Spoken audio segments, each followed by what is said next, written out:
135 గజాల భూమి కేవలం 8 లక్షలకే. ప్రతి నెల 10,000 మంత్లీ రెంటల్ ఇన్కమ్. నమస్తే, వెల్కమ్ టు సుమన్ టీవీ. నేను మీ సాయి. తుంగభద్ర డ్యాంలో గేటు కొట్టుకుపోవడంతో తీవ్ర ఉద్రిక్త పరిస్థితి కొనసాగుతుంది. మొత్తం వచ్చిన నీరంతా కూడా కిందకి దిగకు విడుదల చేస్తున్నారు అన్ని గేట్లను ఎత్తి కూడా. సో ఇంకా ఆ రిపేర్ ప్రక్రియ కూడా ముగియలేదు. ఆ గేట్ ఫిక్స్ అవుతుందా లేదో కూడా తెలియదు. ఇలాంటి పరిస్థితి నేపథ్యంలో అసలు తుంగభద్ర డ్యామ్ సేఫ్టీకి సంబంధించి పూర్తి వివరాలు తెలుసుకునేటువంటి ప్రయత్నం చేద్దాం. మనతో పాటు Suman TV news chief editor Keshav గారు ఉన్నారు. సార్ నమస్తే. నమస్తే. సో తుంగభద్ర డ్యామ్ గేట్ కొట్టుకుపోయినటువంటి విషయం మనకు తెలిసిందే. దానివల్ల డ్యామ్కి ఏమైనా ప్రమాదం పొంచి ఉందా? అసలు ఎందుకు కొట్టుకుపోయింది అనేది చాలా ఇంపార్టెంట్ క్వశ్చన్. ఎందుకంటే నిర్వహణ లోపం అనేది ప్రధానమైనటువంటి సమస్యగా ఇంజనీర్లు చెప్తున్నారు. అయితే తుంగభద్ర డ్యాము తుంగభద్ర బోర్డు ఆధ్వర్యంలో మెయింటెనెన్స్ చేస్తారు. ఎందుకంటే అది ఆంధ్రప్రదేశ్కి మేజర్గా కర్ణాటకకి కొంత సోర్సెస్ అక్కడ ఉండేటువంటి లెవెల్స్ని బట్టి తెలంగాణ వినియోగం పైన, ఎందుకంటే కృష్ణా క్యాచ్మెంట్ ఏరియా కిందకు వస్తుంది కాబట్టి, అలానే చెన్నైకి తాగునీటికి సంబంధించినటువంటి ప్రాజెక్ట్ కూడా దీని నుంచే నీళ్ళు వెళ్ళేటువంటి అవకాశం. కాబట్టి దీని మీద చాలా ఫోకస్ ఉండేటువంటి పరిస్థితి. కానీ గత 3-4 ఏళ్లుగా జరిగినటువంటి పరిణామాలు తుంగభద్ర మెయింటెనెన్స్ని, ముఖ్యంగా ప్రాజెక్టు మెయింటెనెన్స్ని దెబ్బతీసాయి అనేది ప్రధానమైనటువంటి విమర్శ, ఆరోపణ. మనం గత కొద్ది రోజులుగా ఆంధ్రప్రదేశ్లో చూసాం. పులిచింతల గేట్లు కొట్టుకుపోయినాయి, అలానే అన్నమయ్య ప్రాజెక్టు గేట్లు కొట్టుకుపోయినాయి. చాలా ప్రాజెక్టులు ఇలా దెబ్బతిన్నటువంటి పరిస్థితి. అన్నిటికీ ప్రధానమైనటువంటి కారణం ఏంటంటే ప్రాజెక్టులు అన్నీ కట్టి కూడా కనీసం 70-80 ఏళ్ళు పూర్తయి, అంటే స్వాతంత్రం వచ్చిన తర్వాత కట్టిన ప్రాజెక్టులు. తుంగభద్ర డ్యామ్ కూడా 1954లో కట్టారు. ఇప్పుడు విజయవాడ ప్రకాశం బ్యారేజ్ 1955లో కట్టారు. అలానే నాగార్జున సాగర్, శ్రీశైలం చూస్తే కనుక 70లో 80లో పూర్తయినటువంటి ప్రాజెక్టులు. అన్ని ప్రాజెక్టులకి మెయింటెనెన్స్ సమస్య అనేది ఒక ప్రధానమైనటువంటి సమస్యగా కనిపిస్తుంది. తుంగభద్రకి సంబంధించి ఇప్పుడు గేటు కొట్టుకుపోయినటువంటి ఉదంతంలో అది తక్షణం దానికి రిపేర్ చేయకపోతే కనుక ప్రాజెక్టుకి ఖచ్చితంగా ప్రమాదం ఉంటుంది. పైగా వరద స్థాయిని బట్టి ఉంటుంది. ఎందుకంటే అది 104 టీఎంసీల వరద వరకు తట్టుకునే కెపాసిటీ ఉన్నటువంటి ప్రాజెక్టు. ప్రస్తుతం 60 టీఎంసీలు 65 టీఎంసీల ప్రవాహం ఇది కనిపిస్తుంది. దాదాపు 61 టీఎంసీల వరకు నీళ్లు కిందికి వదిలితే కానీ ఆ ప్రాజెక్ట్ ఇప్పుడు గేట్కి సంబంధించి సాఫ్ట్ లాక్ సిస్టమ్కి సంబంధించిన చైన్ తెగిపోయింది. ఆ చైన్ నీళ్ళల్లోకి ఉంది. అంతవరకు కూడా నీళ్లు క్లియర్ చేయాల్సినటువంటి అవసరం కనిపిస్తుంది. సో అంతవరకు వాటర్ క్లియర్ చేయాలంటే దిగువకు వదలాలి. దిగువ కంటే మళ్ళీ శ్రీశైలం నుంచి, నాగార్జున సాగర్ నుంచి జోరాల, శ్రీశైలం, నాగార్జున సాగర్, పులిచింతల, ఆ తర్వాత విజయవాడ ప్రకాశం బ్యారేజ్ నుంచి సముద్రంలోకి పంపించాల్సిందే. దాదాపు 60 టీఎంసీల నీరు అయితే పంపించేటువంటి అవకాశం ఎక్కువగా కనిపిస్తుంది. ఎందుకంటే నాగార్జున సాగర్ ఫుల్గా ఉంది, శ్రీశైలం ఫుల్గా ఉంది. అటు ప్రకాశం బ్యారేజ్ దగ్గర కూడా గోదావరి వరదల నుంచి వచ్చినటువంటి లిఫ్ట్ చేశారు. మధ్యలో కొద్ది రోజులు లిఫ్ట్ చేశారు. మళ్ళీ ఇటు వరద పెరిగేసరికి లిఫ్ట్ ఆపేశారు. సో అక్కడ కూడా ఫుల్ ఫ్లడ్ లెవెల్ ఉంది. ఇవన్నీ కలిపి ఏంటంటే రాయలసీమ రైతాంగానికి ప్రధానంగా ఎక్కువ నీళ్ళు వస్తే, Rayalaseema Tungabhadra high level canal, లో లెవెల్ కెనాల్, ఇవి రెండు కూడా రాయలసీమ రైతాంగానికి ఇంపార్టెంట్ సోర్స్. సో ఇప్పుడు ఈ నీళ్లు దిగువకి వదిలేయడం వల్ల రాయలసీమ రైతాంగం దెబ్బతినుద్ది అనేటువంటి ఆవేదన అయితే చాలా స్పష్టంగా కనిపిస్తుంది. వారం రోజుల్లో గేటు ఏర్పాటు చేయడానికి కావాల్సిన చర్యలను ప్రభుత్వం తీసుకుంటామని చెప్పింది. అక్కడ ఉన్న కర్ణాటక ప్రభుత్వం. ప్రాజెక్టు పూర్తిగా కర్ణాటక రాష్ట్రంలో ఉన్నటువంటి ప్రాజెక్టు. అయితే ఆంధ్రప్రదేశ్లో రాయలసీమ ప్రయోజనాలు ముడిపడి ఉండడం వల్ల ఆంధ్రప్రదేశ్ ప్రభుత్వం ఇమ్మీడియట్గా రియాక్ట్ అయింది. ఆల్రెడీ నీటి వనరుల శాఖ మంత్రి కూడా అక్కడికి వెళ్ళారు. పనులు జరుగుతున్నటువంటి తీరును పర్యవేక్షిస్తున్నారు. ఆంధ్రప్రదేశ్ ఆర్థిక శాఖ మంత్రి ఢిల్లీ పర్యటనలో ఉండి కూడా, ఇది ఎందుకంటే ఆయన రాయలసీమకు చెందిన ఆయన, సో ఇమీడియట్గా దాని మీద మానిటరింగ్ పెట్టారు. ఇవన్నీ కూడా ఒక కొలిక్కి రావడానికి ఒక 2-3 రోజులు పట్టొచ్చు. వరద తీవ్రత కనుక పెరగకపోతే ప్రస్తుతానికి తగ్గుముఖం పట్టేటువంటి అవకాశం ఉంటాయి, కానీ 2-3 రోజుల్లో రిపేర్ చేయడానికి అవకాశం. కడెం ప్రాజెక్ట్లో కూడా ఇలాంటి సమస్య మనం గతంలో చూసాం. గేట్లకు సంబంధించిన సమస్య వచ్చింది అక్కడ కూడా.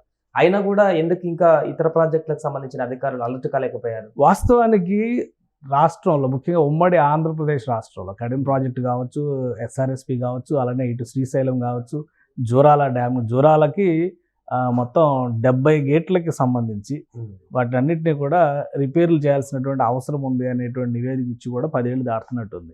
అందులో 7 గేట్లు మాత్రమే సర్వీస్ చేశారు. మిగతా 62 గేట్ల వరకు పెండింగ్లో ఉన్నటువంటి పరిస్థితి. సడన్గా ఇలాంటి ఫ్లడ్ లెవెల్స్ వచ్చినప్పుడు నాగార్జున సాగర్లో కూడా 6 గేట్లు మొరాయించినాయి అనేటువంటిది నేను వచ్చినటువంటి ఇన్ఫర్మేషన్. మళ్ళీ అక్కడ తాత్కాలికంగా చేసినటువంటి ఏర్పాట్లతో అవి సక్రమంగా పనిచేసింది. ఇప్పుడు ఈ క్రెస్ట్ గేట్లు ఏర్పాటు చేసి అన్ని చోట్ల కూడా 50 ఏళ్ల పైనే అవుతుంది. శ్రీశైలం ప్రాజెక్టుకు సంబంధించి లాస్ట్ టైం ఏపీ గవర్నమెంట్ 35 కోట్ల రూపాయలతో దానికి సంబంధించినటువంటి గేట్ల పునరుద్ధరణ అంటే స్పాంజ్ గేట్స్ ఏర్పాటు చేస్తే కనుక ఫ్లడ్ లెవెల్ని బట్టి మెయింటైన్ చేయడానికి అవకాశం ఉంటుందని కొంతమంది ఇంజనీర్లు ఇచ్చిన సలహా మేరకు మార్పులు చేద్దాం అనుకున్నారు. టెండర్లు పిలిచారు, పనులు ఎవరు తీసుకోలేదు, గవర్నమెంట్ కూడా దాని మీద ఇనిషియేషన్ తీసుకోవాలి. శ్రీశైలం ప్రాజెక్టు, ఎస్ఆర్ఎస్పి ప్రాజెక్టు లాంటి వాటికి అయితే సిల్ట్ సమస్య ప్రధానమైనటువంటి సమస్య. అసలు అక్కడ ఆ సిల్ట్ తొలగించేటువంటి ప్రయత్నాలు చేయకపోవడం వల్ల నీటి నిల్వ సామర్థ్యం కూడా తగ్గిపోతుంది అనేటువంటిది చాలా క్లియర్గా ఇంజనీర్లు చెప్తున్నారు. సో ఇదంతా ఏంటంటే ప్రభుత్వాలు బాధ్యతగా తీసుకుని ఇమీడియట్గా రెస్పాండ్ అయితే ఫలితం దక్కుతుంది. ప్రాజెక్టులు కట్టడం ఒకటి కాదు, మెయింటైన్ చేయడం చాలా ముఖ్యమైనటువంటి. ప్రాజెక్టులు కట్టడం, ఒక బిల్డింగ్ కట్టేస్తారు, కట్టిన తర్వాత దాని మెయింటెనెన్స్ జరగడం అనేది ముఖ్యం కదా. అది వచ్చిన వాళ్ళకి అంత క్లీన్లీనెస్ ఉండాలి, అవసరాలకు తగ్గట్టుగా దాన్ని వినియోగించేటువంటి వనరులను కల్పించాలి, ఇవన్నీ ఉంటాయి కదా బాగుండేది ప్రాజెక్ట్, ఏ ప్రాజెక్ట్. సో ఈ నీటిపారుదల ప్రాజెక్టులు కీలకమైనది ఏంటి, గేట్లకు సంబంధించినటువంటి సమస్య. ఇప్పుడు అక్కడ పాతకాలంలో పెట్టినటువంటి గేట్లు కాబట్టి అవన్నీ మాన్యువల్గా తీసుకునేటువంటి గేట్లు. అంటే ఒక గేట్ కొత్తగా పెట్టినవి కూడా అన్నమాచార్య అన్నమయ్య ప్రాజెక్టులు ఏమైంది, గేట్ కొట్టుకుపోయింది కదా. సో ఇవి ప్రభుత్వంలో ఉన్నటువంటి పెద్దల చూపించేటువంటి చొరవను బట్టి ప్రాజెక్టుల నిర్వహణ అనేది ఉంటుంది. అది లేనప్పుడు చాలా ఇబ్బందికరమైనటువంటి పరిస్థితి. ఇప్పుడు 3 రాష్ట్రాలకు సంబంధించి 4 రాష్ట్రాలకు సంబంధించి తెలంగాణ, ఆంధ్రప్రదేశ్, కర్ణాటక, కొంతవరకు చెన్నై కూడా, అంటే తమిళనాడు కూడా. సో ఇవన్నీ కూడా ప్రభావితం చేసేటువంటి అంశం తుంగభద్ర డ్యామ్ చేతిలోనే ఉంది అన్న విషయం అందరికీ తెలుసు. కానీ ఎవరు దాని మీద దృష్టి పెట్టాల. దాదాపు ఏడాదికి పైగా అక్కడ మెయింటెనెన్స్కి సంబంధించినటువంటి బిల్స్ పెండింగ్లో ఉన్నాయి. సో కాంట్రాక్టర్స్ ఎవరో కూడా దాని మొహం చూస్తలేదు, కనీసం గ్రీజు రాసే దిక్కు కూడా లేదని చెప్తున్నారు. ప్రభుత్వం ఇంకా బుకాయిస్తున్నటువంటి పరిస్థితి ఉంది. సో ఇప్పుడు ఆంధ్రప్రదేశ్కి ఇది అవసరం కాబట్టి ఆంధ్రప్రదేశ్ ప్రభుత్వం చొరవ తీసుకుని అందులో ఇన్వాల్వ్ అయ్యి దాన్ని వీలైనంత తొందరగా రికవర్ చేస్తే కనుక, అంటే గేటుకు సంబంధించిన ఇక్కడ గేట్ కొట్టుకుపోవాలి, గేటుకు సంబంధించిన చైన్ తెగిపోవడం వల్ల గేట్ ఆపరేషన్ కష్టం అవుతుంది. సో ఆపరేషన్లోకి గేటుని తీసుకురావడం అనేది ఇక్కడ చాలా ముఖ్యమైనది. అన్నమయ్య ప్రాజెక్ట్ లాంటి దానిలో ఏంటంటే గేట్లు కొట్టుకుపోయినాయి, పులిచింతల్లో కూడా అదే జరిగింది. సో ఇక్కడ గేట్లు కొట్టుకుపోయినటువంటి పరిస్థితి లేదు కాబట్టి విజువల్ లో చూస్తే తుంగభద్రలో కూడా పూర్తిగా గేట్ కొట్టుకుపోయినట్టు కనిపిస్తుంది. గ్యాప్ లో అది ఒక ఇప్పుడు వరద ప్రవాహం ఎక్కువగా వస్తున్నప్పుడు గేట్ పైకి లేపేటువంటి పరిస్థితి లేనప్పుడు ఏముంటుంది, కిందికి పోయి ఉంటుంది. సో ఇప్పుడు దాని మీద అధ్యయనం చేస్తారు. అందుకనే ఆ లెవెల్ వరకు వాటర్ రిలీజ్ చేయాలి కిందికి అంటున్నారు. సో ఓవరాల్గా దానికి 44 TMCల సామర్థ్యం ఉన్నటువంటి నిల్వ చేయడానికి అవకాశం ఉంది. ఇప్పుడు ఆ స్థాయి కంటే ఇంకా దిగువకి నీళ్లు వదిలేసేటువంటి అవకాశం ఉంది, ఎందుకంటే అది రిపేర్ చేయడం చాలా ముఖ్యం. ఈ ఒక్క గేటు వలన ఏమవుతుందంటే మిగతా గేట్లన్నీ క్లోజ్ చేస్తే ప్రెషర్ అంతా ఈ గేటు మీద పడితే ప్రాజెక్టుకు ప్రమాదం ఉంటుంది. అన్ని గేట్లు ఎత్తారు కదా, కాబట్టి అందుకని ఇప్పుడు అన్ని గేట్లు ఎత్తారు కాబట్టి ప్రెషర్ ఉండకపోవచ్చు. కానీ అన్ని గేట్లు మూసి ఒక్క గేటు తెరుచుకుని ఉన్నటువంటి పరిస్థితి ఉంటే కనుక డ్యామ్కి ప్రమాదం ఉంటుంది. అందుకని వీలైనంత ఎక్కువగా ఆ గేటు రికవరీ చేయడానికి లేదా రిపేర్ చేయడానికి కావాల్సినట్టు ఆ విజిబిలిటీ వచ్చే వరకు నీళ్లు వదిలేయాల్సినటువంటి పరిస్థితి అనివార్యంగా కనిపిస్తుంది. 2 రోజులు పడుతుందా, 3 రోజులు పడుతుందా, ఎగువన కనుక మళ్ళీ వర్షాలు పడి వరదల గిరదలు వస్తే కనుక కొంత జాప్యం జరిగే అవకాశం ఉంటుంది. ప్రాజెక్టు కూడా కొంత ప్రమాదం ఏర్పడేటువంటి పరిస్థితి. ఇప్పుడు ఇంత ప్రవాహం కొనసాగిస్తున్న సందర్భంలో ఇటు కింద మీరున్నట్టు జూరాల కానీ శ్రీశైలం కానీ వీటికి ఎఫెక్ట్ పడేటువంటి అవకాశం లేదా? భారీగా టీఎంసీలో ఖచ్చితంగా ప్రభావం ఉంటుంది. కాకపోతే దీన్ని బ్యాలెన్సింగ్ చేసుకునేటువంటి ప్లానింగ్, ఎందుకంటే ప్రాజెక్టుల నిర్వహణలో భాగం ఇది కూడా. పైనుంచి ఎంత టీఎంసీలు వస్తుందో దాని సామర్థ్యానికి అనుగుణంగా దిగువన ఖాళీ చేయాల్సినటువంటి పరిస్థితి ఉంటుంది.